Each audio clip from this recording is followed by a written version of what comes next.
sister's a therapist and I tell jokes. We both want to help all kinds of folks. Hello and welcome to My Sister's a Therapist. My name is Virginia Jones. I'm a comedian and my sister's a therapist and her name's Laurie Ryan. Hello, I'm a licensed marriage and family therapist. And we like to discuss mental health issues in comedy, in society, in life, in friendships, and we wanted to share that with you. So, Laura, what's our topic this week? Our topic this week is the loneliest number. Why don't men have meaningful relationships with men? So, what I'm hearing, like, why don't men have friends? Correct. Why do men have such a difficult time creating and maintaining friendships? Mm-hmm. And also, our first episode was about the friend zone when we discussed that men can't be friends with women or don't think that they can. So, like, if you can't be friends with women because they're not worth being friends with. Right. And you can't create and maintain friendships with men for reasons that we will discuss, like, you're lonely. Like, men are the loneliest people. They are. Yes. So here's like a kind of, I opened with, have you ever heard the phrase no homo? I have heard the phrase because I was alive in the 90s. All right. So in case you weren't alive in the 90s, no homo is something that cishet men, when they would compliment one another or say something kind or share express any kind of affection or appreciation of other men. Right. They had to sort of throw in there no homo. Yeah. It was like the no backsies of male relationships. Like, you had to call no homo just to let everybody know you were saying something nice to another man, but you didn't want to have sex with him. Yeah. Because also in the 90s, there was nothing worse than being queer. So know that. Right. Like, well, let's talk about what effeminacy is, right? Being affectionate is effeminate. Right.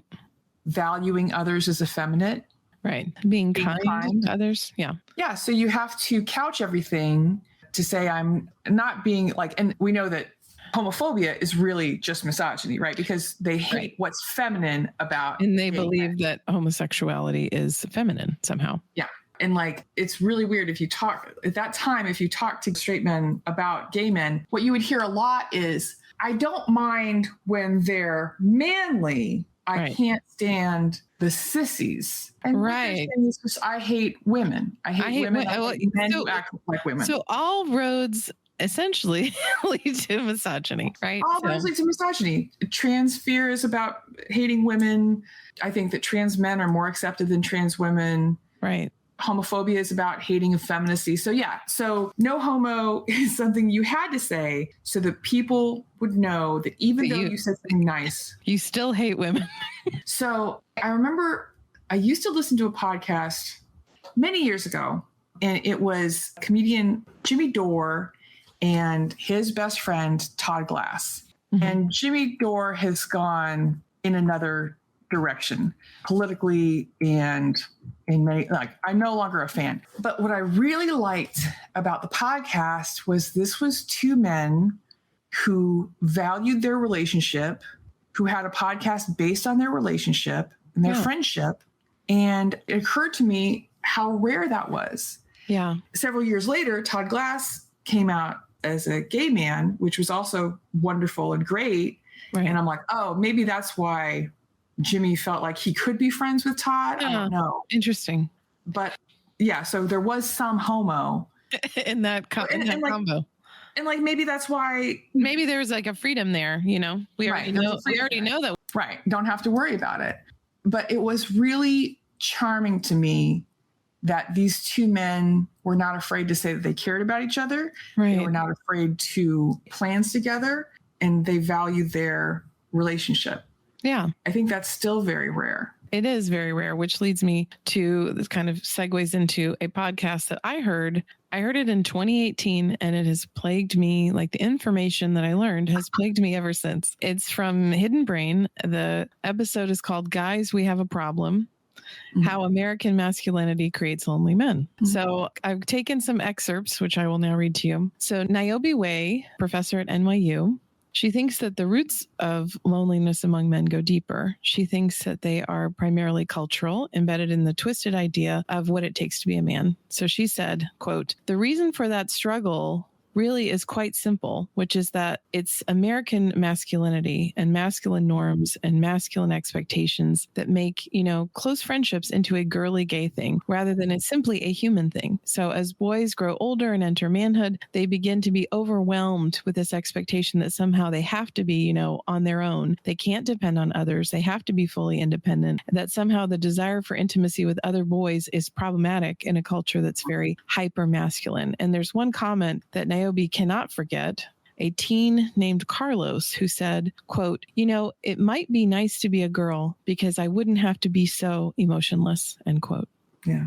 That's heartbreaking. And of course, what does it lead to? It leads to like male suicides. Right. Men famously, if they don't die of a heart attack in their 40s or 50s, lonely men kill themselves. The whole incel community, it's all about loneliness. Right. And the incels, like, they blame women from their loneliness and like band together, but they know that their friendships with men aren't worth anything, right? Right. So it's not like they have intimacy and connection with their fellow incels either. Mm-hmm. Well, something that I read that relates to this is that masculinity, you speak about like the things we expect of men and what men are supposed to be like and what men are supposed to do. Right. Masculinity is a performance. You have to earn masculinity. Right.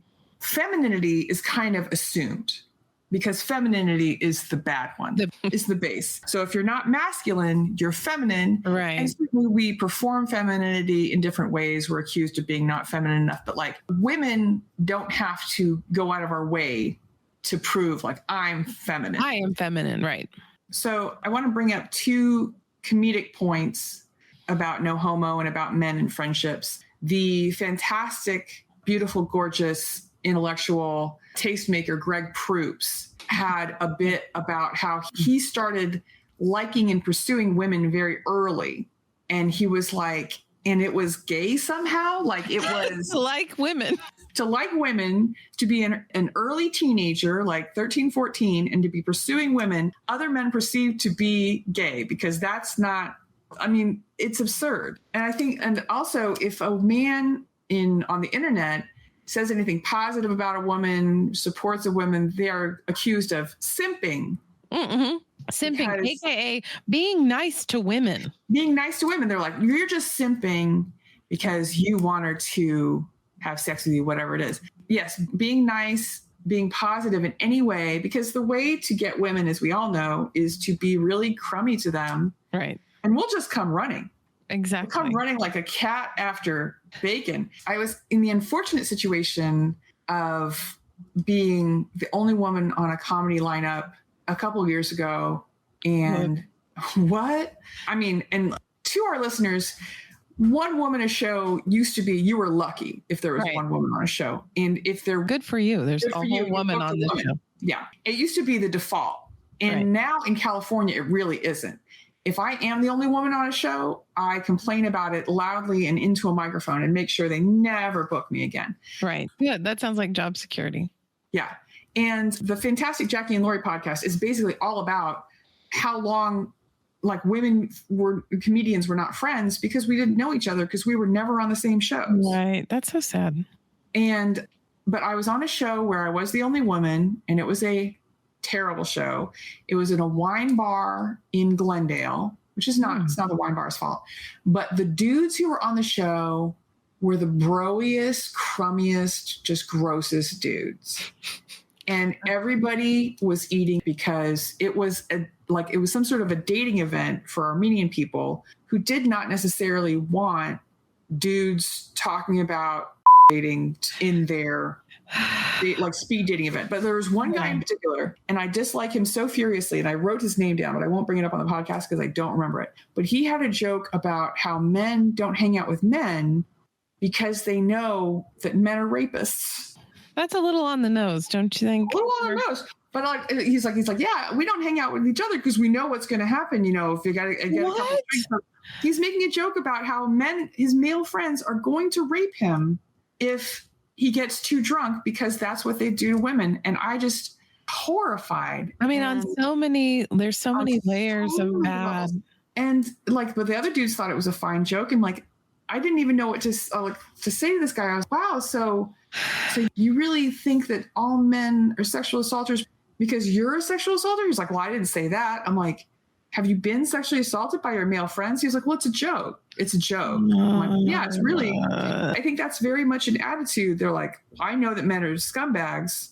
Like one TikTok that I've seen is a woman will be leaving her partner. She'll be driving home or walking home or whatever. And he'll say, be careful. And she's like, of what? Right. Of what whom?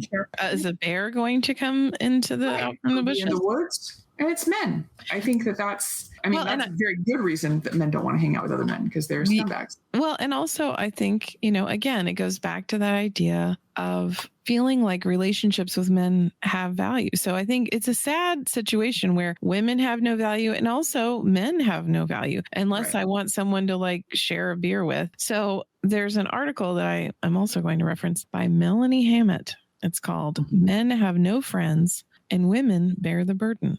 This was also an article that haunted me, written in 2019. So she was talking about a lot of the basically problematic outcomes that come from men not having friends. And I think one of them is that because they have these surface level friendships with men, the only way to get any kind of connection and intimacy is through their romantic partners or their female family members also. I don't know if I've experienced that being the person who my male family members rely on. So she's talking about, there's a quote from artist Lindsay Johnson, jokingly calls herself Beck and Call Girl. And she says, quote, men drain the emotional life out of women. I love them, but good Lord, they've become the bane of my existence. Men are taught that feelings are a female thing, muses Johnson, whose husband often complains about her wanting to talk deep. And there's a term for this, which is normative male alexithymia, which is an inability for men to discuss feelings. Right. We certainly experienced our father's inability to create and maintain male friendships. Like when I don't know how many friends he and my mother had. They both have their own specialness. Problems, yeah. Their own problems. But like when he was partnered with, he remarried and she had a group of friends, he started these are our friends. They're our friends. And then when they divorced, he found that they were her friends. And then it happened like he would have relationships with these women who brought with them this friend group. But then when that relationship was over, those friends were gone. And I remember talking to my dad and him being kind of upset about it. And he's like, I thought of these people as my friends, but I'm like, but you didn't make those friends.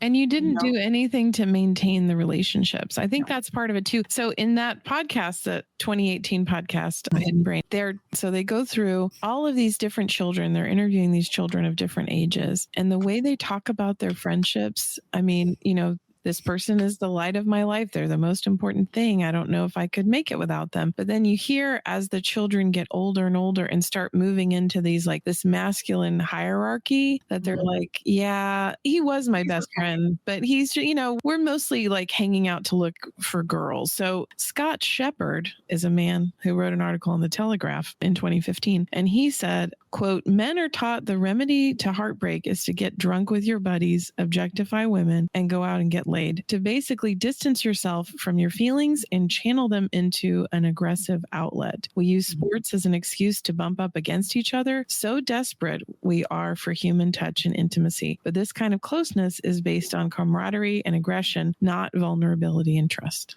Well, and we've talked about this, how men who are not having sex have no touch. Like when I'm single, sometimes for up to 45 minutes at a time, I can always hug my girlfriends. I can, hug kids. There's a lot of opportunities for touch. A lot of opportunities for touch. And it's not wild. It's not bizarre. And men really cannot, men are very scared. Like I was talking to an adult man and I said something about, kids are going to be there. And he was very awkward because I was like, do you think you're accidentally going to molest a kid? Do you think you're just going to fall onto a kid and molest them? Yeah. But they're very scared of touch and because they think of all the touch is sexual.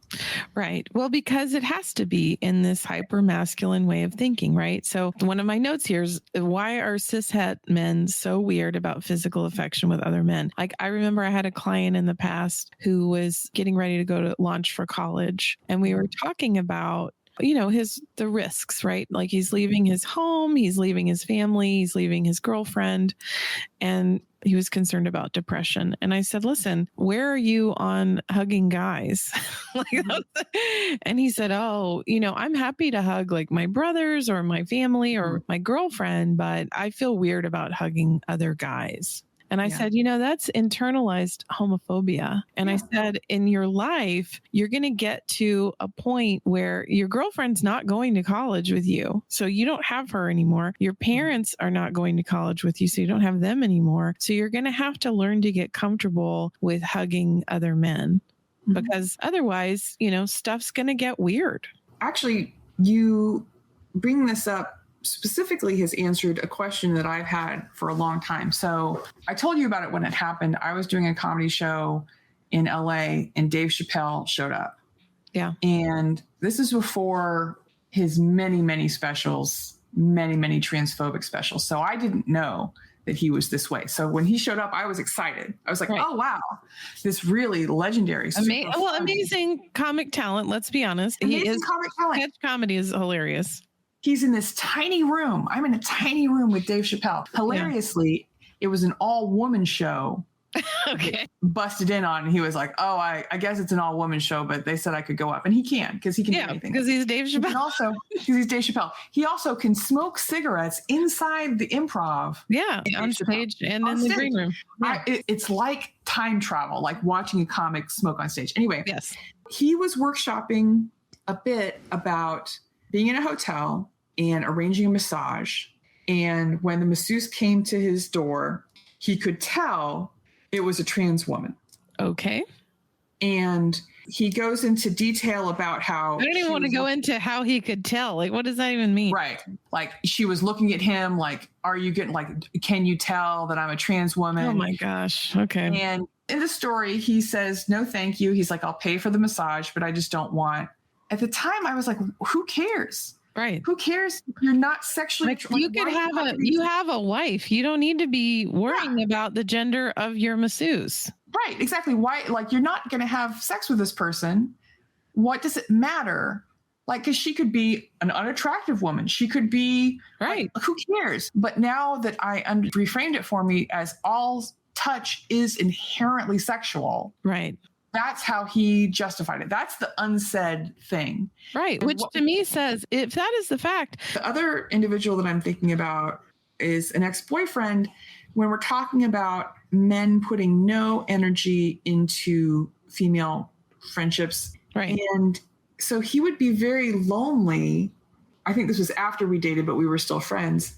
And I remember him asking me, he was like, well, I really wish my friends would contact me or make plans with me. Right. And I was like, but you could do that. Yes. This is a problem that I literally encounter on a daily basis in my office with men.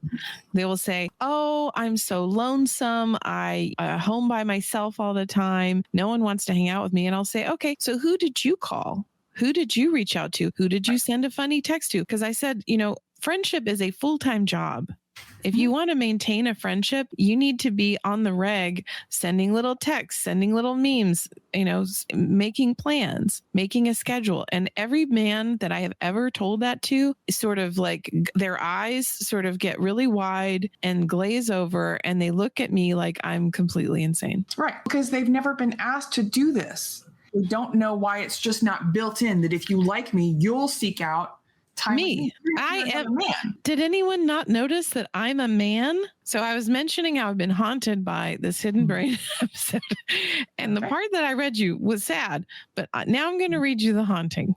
Okay. This is an interview with Paul. Paul is in his mid-40s and his second marriage has fallen apart. His ex-wife took the kids and moved several hours away. His mother had died young and Paul was estranged from his father. He talked to his daughter every day, but eventually that routine ended also. Even though he was doing meaningful work as a lawyer, it was not enough. Quote, I was in my apartment and one of the fixtures in the apartment was a post that runs floor to ceiling and the banister runs out of that. And the post became my best friend.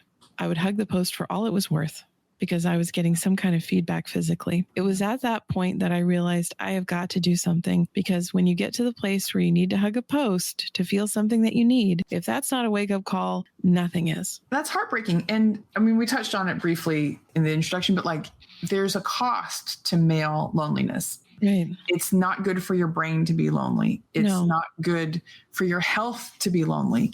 It's not good for overall society. But also, I think that admitting that you need something is very feminine and crummy. Right. Admitting that you live in a society, that you need friendships, that you need physical touch, incredibly, like, just unacceptable. Right. And why is that? You know, because like, what's so great about masculinity? This is a question that I have all the time. I don't think it's a what's so great. It's like that was the only option on the panel. Right. You know? That's the only thing they really had.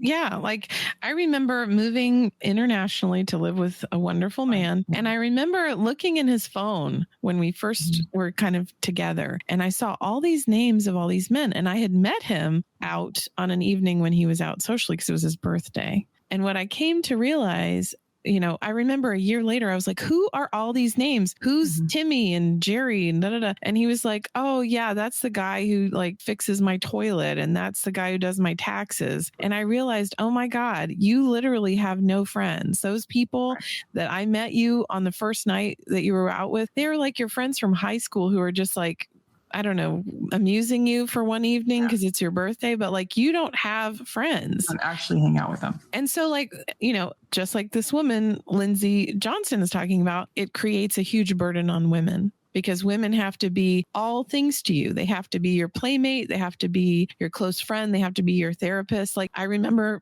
in my most recent relationship, saying to this man, I am a therapist, but I am not your therapist. Your therapist. You are not paying me my hourly fee to sit with you for hours and hours of every day discussing your problems. Yeah. So yeah, I think it's a burden. We're talking about the costs, like it burdens women. It's a huge burden on women. Women are so burnt out from having to be everything to men. I remember my first serious relationship is an individual who's still my friend, but who is, I don't know, sometimes my sister, the therapist, and I have extremely unprofessional discussions about what I think my friend's diagnoses are. That's a fun, completely not legal thing that we do. It's quite unethical is the word. It's quite unethical. It's quite unethical.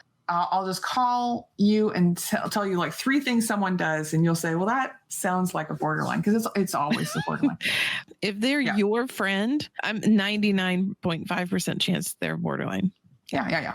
So I don't know what this individual's diagnosis is. Certainly major depressive disorder. Right. But when we were in high school, like we would have plans, we would be going to do something would go wrong, or he was having a bad day, and he would sit me down and he would just monologue at me for hours. Yeah. Hours and hours, my eyes falling closed, my chin in my hand. And like, I thought it was my job to help. And like, I would say things like, I really think you need to get help for this. And he would said, I'm working on it, which means nothing. I'm doing nothing. I'm doing nothing, but I want you to leave me alone. And I don't want you to leave me alone. I want you to be a sponge and absorb all of my negative emotions. Yeah. And I want you to help me to deal with everything, but I don't want you to have any expectations that I'm going to grow or improve on my own. Change. Right.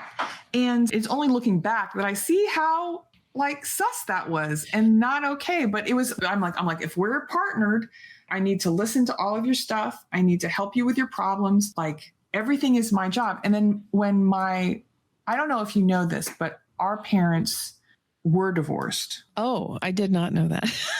Yeah. So our mom and dad were divorced. And when that was happening and my dad was having affairs and my mom had technically an affair and all kinds of things were happening. Yeah. And I was 12 or 13. So you were 10 or 11. And my father had no friends to talk to about it. And so he talked to me. Yeah. Which is sat me down, super inappropriate. super inappropriate to talk to me about his sexual affairs and his feelings about my mother. Well, and his problems with your mother, because he was doing that way before they got divorced. Right. Yeah. But he didn't have anybody. Like, he can't talk to his girlfriend about this stuff because she doesn't really want to hear it. She wants to hear about their new life together. And again, it probably set me up for having relationships where a man would just tell me all his problems. Dynamic. Yeah. Yeah. And at the time, of course, I thought it was flattering because I'm like, oh, I'm so mature, and he really respects me. And now I understand that it was. You didn't realize that it would have been a pet rock. you didn't realize it was. You could have been a post, but yes, what that's called is emotional incest. That's what that is. I did not realize that I was having an emotional affair with my dad. Right. And that it was not normal or healthy. And it was not a flattering thing for me. It was not a compliment for me because it could have been a post. And then I also don't know if you know this, but our dad died. I did not know that. When we had his memorial, his funeral, one boss showed up. Yep. And like a handful, but it was, again, all of his girlfriend's friends and his family members. I mean, it was, to me, I don't even remember anyone who knew him socially. It was people that he was related to. So like his children, I guess his girlfriend had a couple friends there, but it was mostly his former colleagues, like his coworkers who didn't. And I noticed, when they would try to talk to me about him, they didn't really know him. I think we were talking the other day about how the biggest lesson we maybe learned from our dad was that work is not your friend. Right. Because the only thing he put time, attention, intention, energy was work.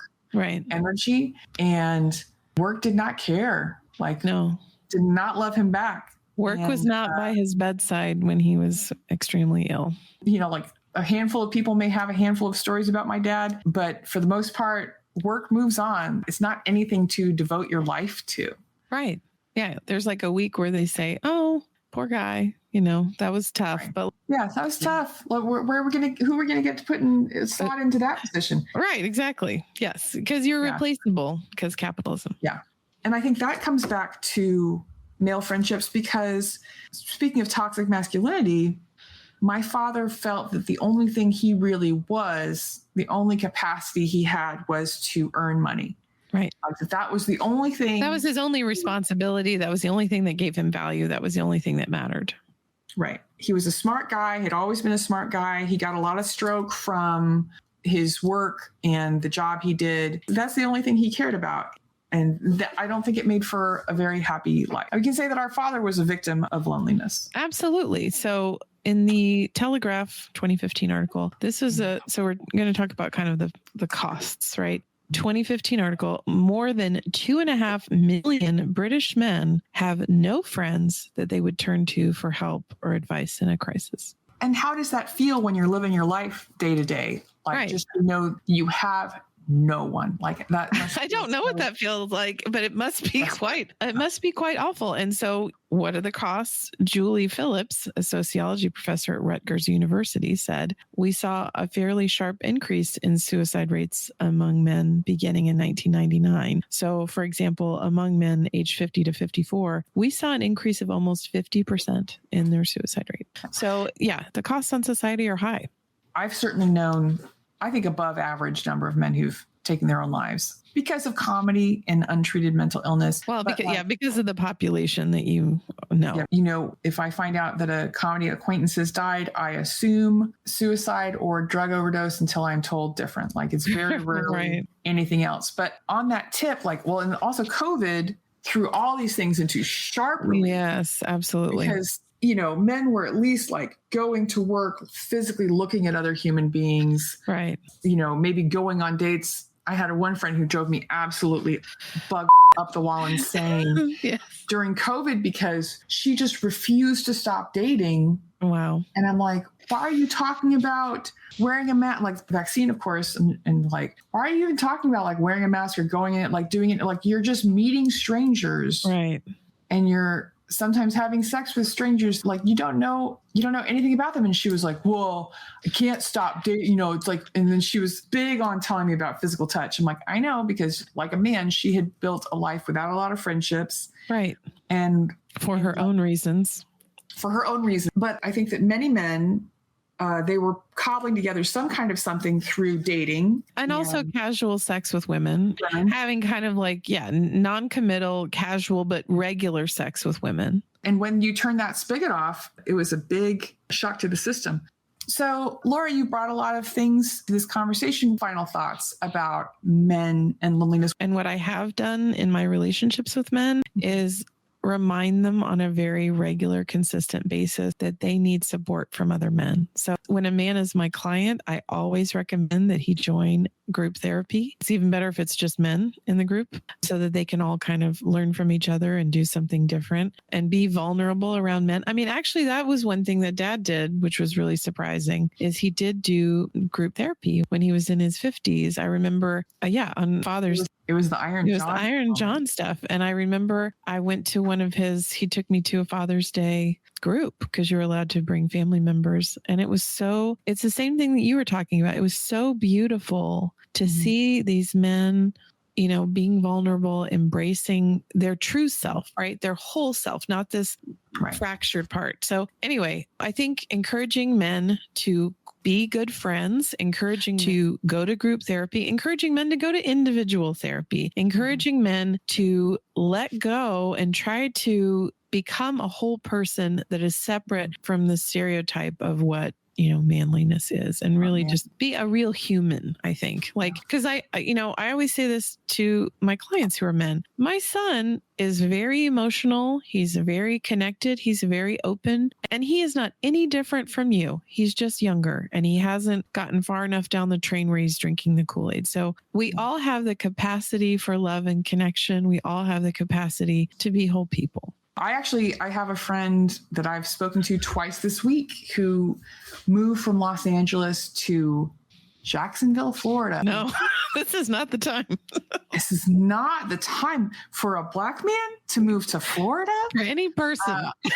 For any human. But he's experiencing, bless him, Southern racism for the first time. Oh, that's a whole bunch of fun. San Francisco and LA. He's like, I've just never had it be so overt. I'm like, I know, it's shocking. It's great. It sucks, dude. Well, wonderful. But also he's lonely.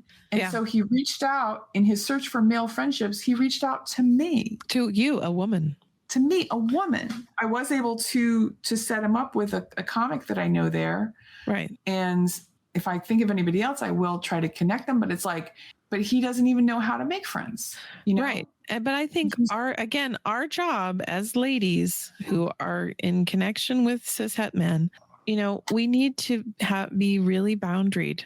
That's what I've noticed. I don't give men a lot of extra time. I don't give them more time than I would give anyone else. And I'm very boundaried around my level of involvement. Even our father, because when I guess you outgrew him, he turned to me as his personal therapist. And I remember, I was a therapist to them. I kept saying, Dad, I am not your therapist. Actually, interestingly, the same conversation I had with my last boyfriend. Dad, I'm not your therapist. And I would say, this is great information for your therapist. And he would say, well, I don't have a therapist. Well, I'm encouraging you right now to get one, because you're overstepping what our relationship is supposed to be. Laura, where can people find you online, and how can they contact the show?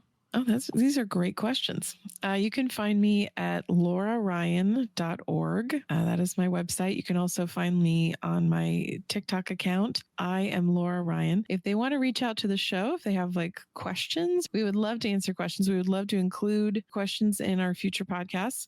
You can reach us at hello@mysistersatherapist.com. And Virginia, where can people find you on the interwebs? Well, thank you so much for asking. I have a website with blog posts and dates and all kinds of fun things at www.badinia.com, BADINIA. And that is also my TikTok, my Twitter, just every darn thing. I'm not going to go on Threads right now. I am on Instagram, but you can find me there. And please do follow me on TikTok, because I would love to have 30,000 followers. I don't know why you don't already. That's my question. I think I have one follower. I think it's you. So I would like to have more than one follower. Please follow I am Laura Ryan on TikTok. It's a brand new TikTok account. It's going to blow up. I can feel it. But right now. Yeah, you feel it in my bones. Right now it has no posts. Thanks so much for joining us. Please subscribe. Please rate this podcast. It helps. Everything helps. Thank you.